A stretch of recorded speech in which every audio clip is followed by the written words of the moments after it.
Raja Jackson's was supposed to be at the start of something big, his MMA career, but instead it's spiraling into disaster. His recent actions have backfired badly, bringing serious consequences that not only threaten to end his career before it truly begins, but also risk casting a long shadow over the legacy of his father, MMA legend Rampage Jackson. And so it feels like first-degree attempted.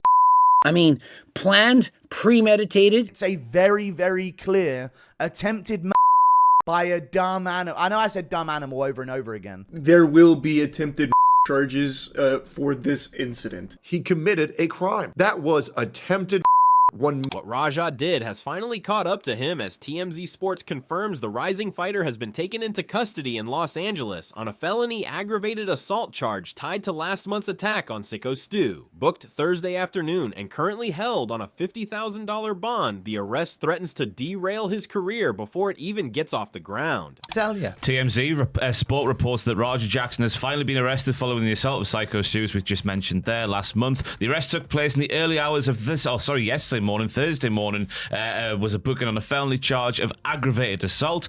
Booking records for the Los Angeles County Sheriff's Department note Jackson was arrested at 9 a.m. local time on September the 18th and booked at 1:39 p.m. at Van Nuys office in the Los Angeles Police Department. As of the time of writing, he's still in there, but there is a $50,000 bond. People are also reacting to the news, and even Stevie Richardson weighed in, admitting he's not sure how far the case could go, whether prosecutors stick with aggravated assault or push for something heavier like attempted murder. Pointing to lawyers such as David Otunga who've analyzed similar cases, Richardson said the uncertainty alone is frightening. For him, just the thought of being locked in a holding cell with no control over your freedom is enough to send chills down his spine.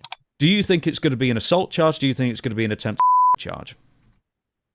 Oh, wow. I couldn't even tell you. I've looked at some lawyer videos. I know David Otunga has one that particularly speaks to a lot of people out there. There's also a couple more lawyers that have talked about this, but not fresh content based on this felony charge.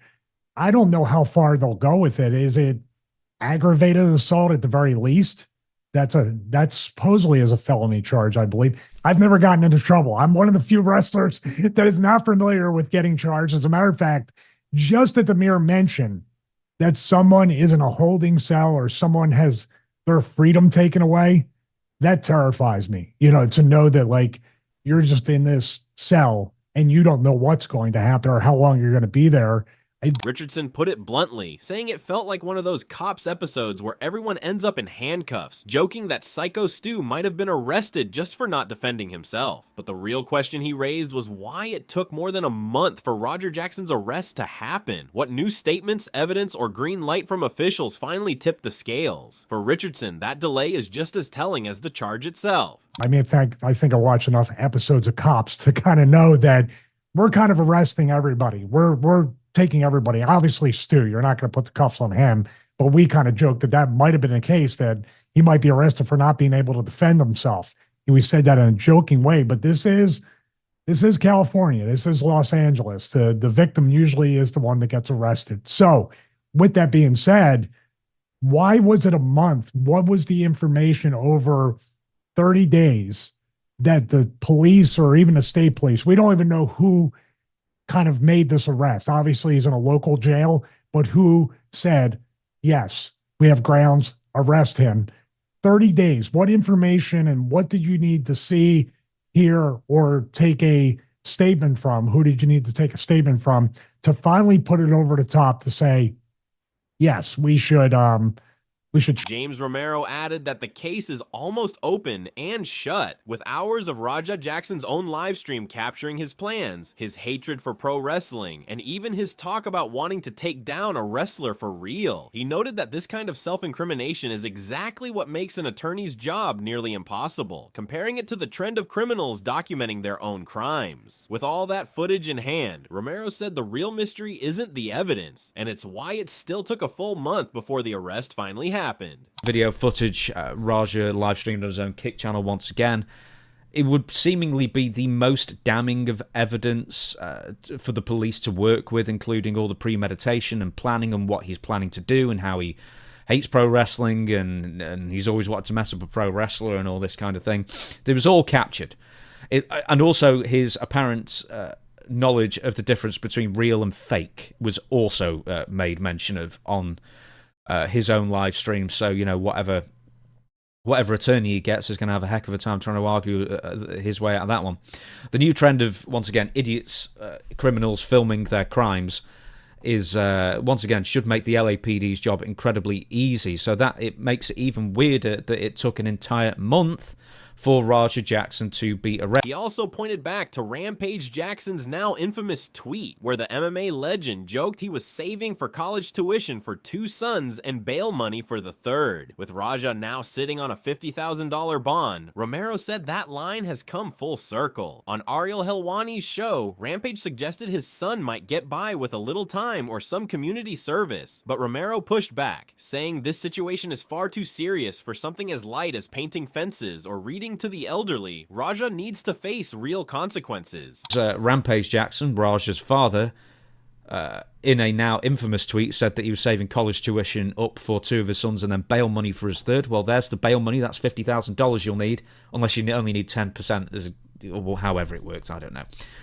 Anyway, there's not really much to add apart from what I've already said on this article, but I did want to make mention briefly of what Rampage said on Ariel Helwani. Raja, I think that he should do a little time, do a little community service. Yeah, all right. Well, really, he needs to do a lot of time, of course, rather than a bit of community service and, 40 hours painting fences or reading to old people or whatever it is. Rampage himself later clapped back at critics who questioned his parenting, dismissing the idea that he was to blame for Raja's downfall. He said the only people angry with him were those who never liked him in the first place, and insisted that anyone with common sense can see he hasn't done anything wrong as a father. Yeah, I'm not even worried about that old shit no more. Only people mad at me are the people that didn't like me in the first place because of the way I look.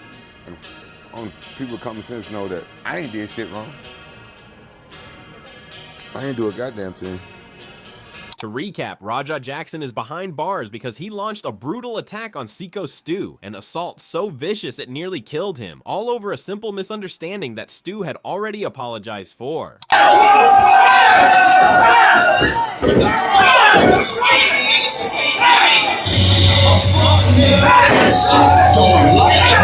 Raja Jackson, son of UFC legend Rampage Jackson, shocked the world during a live wrestling stream. What was supposed to be a routine match turned chaotic when he attacked Psycho Stu, landing over inches. Stu was rushed to the hospital with facial injuries but is now stable. Rampage Jackson called it a terrible mistake, while the wrestling platform permanently banned Raja and police launched an investigation. This shocking attack is one wrestling moment the world won't forget. Reflecting back to the incidents, Elias, the first man to step in, admitted he still replays the moment in his head, wishing he had acted differently. He said his instinct wasn't to get a shot in, but to try and contain Raja before things got worse, though in hindsight, he feels he should have moved quicker or grabbed him another way. Elias explained that when he did hook Raja, he was certain a fight was coming, just like what happened with Doug. To make matters harder, he revealed he'd already pulled a muscle earlier in the match, leaving him less effective in trying to hold Raja back. It wasn't to be like, oh, let me get my shit in. I think it was just kind of different people respond to the situation differently. I know I certainly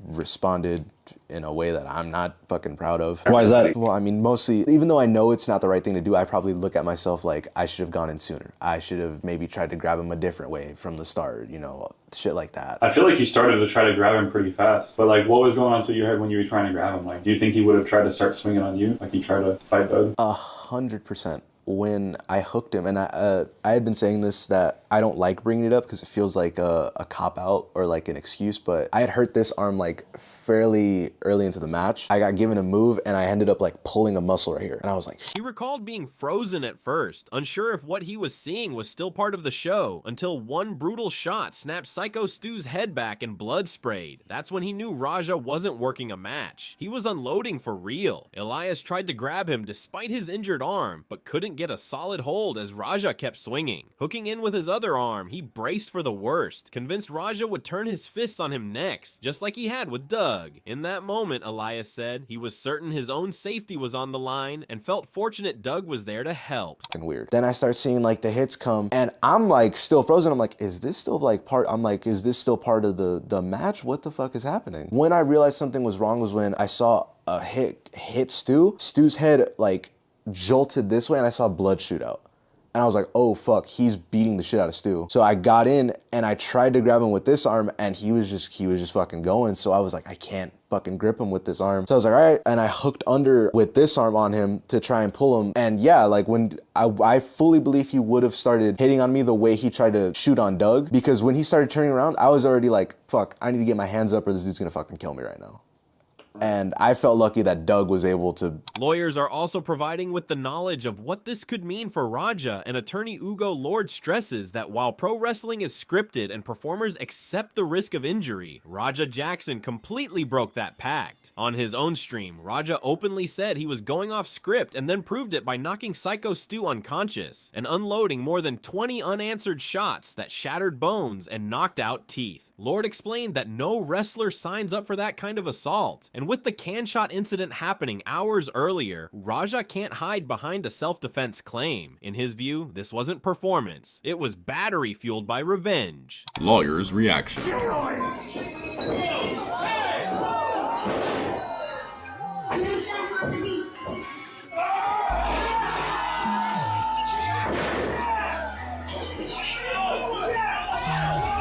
It's important to remember that even though wrestling is scripted, you can get hurt, and you assume the risk of being injured if you're hurt in the script. The problem here, ladies and gentlemen, is that Raja Jackson went off script. Not only does he say in this clip that he's going to go off script, but after he knocked this man unconscious, he struck him with over 20 blows, breaking multiple bones in his face, and knocking out several teeth. That is not part of the script that wrestlers sign up for, and therefore they have not assumed that type of risk. Even though he was hit in the head with the can, that happened hours earlier. Therefore, he cannot argue self-defense. So yes, ladies and gentlemen, even in wrestling, it would make Raja Jackson guilty of battery, because he went well beyond the script in an act of revenge. Echoing that sentiment, Logan Paul didn't hold back, saying Raja Jackson didn't just cross the line, he tried to kill a man, and he did it live on stream. Paul stressed that pro wrestling is built on trust between performers, each relying on the other to make the show look real while keeping one another safe. Raja shattered that trust, unloading more than 20 punches on an unconscious Psycho Stu, and for Paul, that wasn't frustration or performance, and it was insanity, pure criminal behavior that left him shocked as he watched the footage.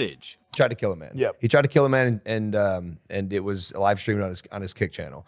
Because you are an angry young man who has a lot of pent up aggression, and you think people are playing with you, or like whatever your interpretation of life is that's happening, or however you were treated in your life, doesn't mean you get to get in a ring and beat up a performer. Or he's anybody on the street, especially Jeff. Definitely not anybody, but it's a situation where, okay, I'm a professional wrestler. I saw this. I know what it's supposed to look like, dude. You're in there trusting each other to put on a performance and make something look good and entertaining. To completely go off script and try to fucking kill someone. No, you're mentally insane. Is insane. It's criminal. It's criminal behavior. I couldn't believe what I was watching when I saw the video. Insane. 20. Paul went further, saying even a hard slam or a stray shot would have been bad enough, but Raja kept swinging long after the fight should have been stopped. When someone tried to pull him off, he was ready to fight them too, and Paul believed that if Raja hadn't been yanked away, he could have actually killed Stu in that ring. To him, the video didn't look like a wrestling match gone wrong. It looked like an attempted murder, and Raja belongs in jail for it. You get one back. I was gonna say, if he even got one, or even a nice slap, or even a nice slammed punch, him really hard. Yeah. So, but dude, a guy tried to pull him off. Yeah, that's and he was still fighting back. Exactly. He was about to fight the guy who was trying to pull him off. Like, sick. He Loki probably would have killed the fucking guy if he wasn't yanked off. That's actually insane. I put in jail. I thought I was watching someone try to commit murder. That's what that video looked like. So when I Raja Jackson's arrest isn't just a scandal, but instead it's a defining moment that could end his career before it ever truly began, while dragging Rampage's hard-earned legacy into the mud. A violent outburst caught live has now become the story of the year, raising bigger questions about accountability, family, and the line between performance and crime. But what do you think? Is Raja finished for good, or can he somehow bounce back? Should Rampage also take some blame as a father? Drop your thoughts in the comments below, and don't forget to subscribe for more updates.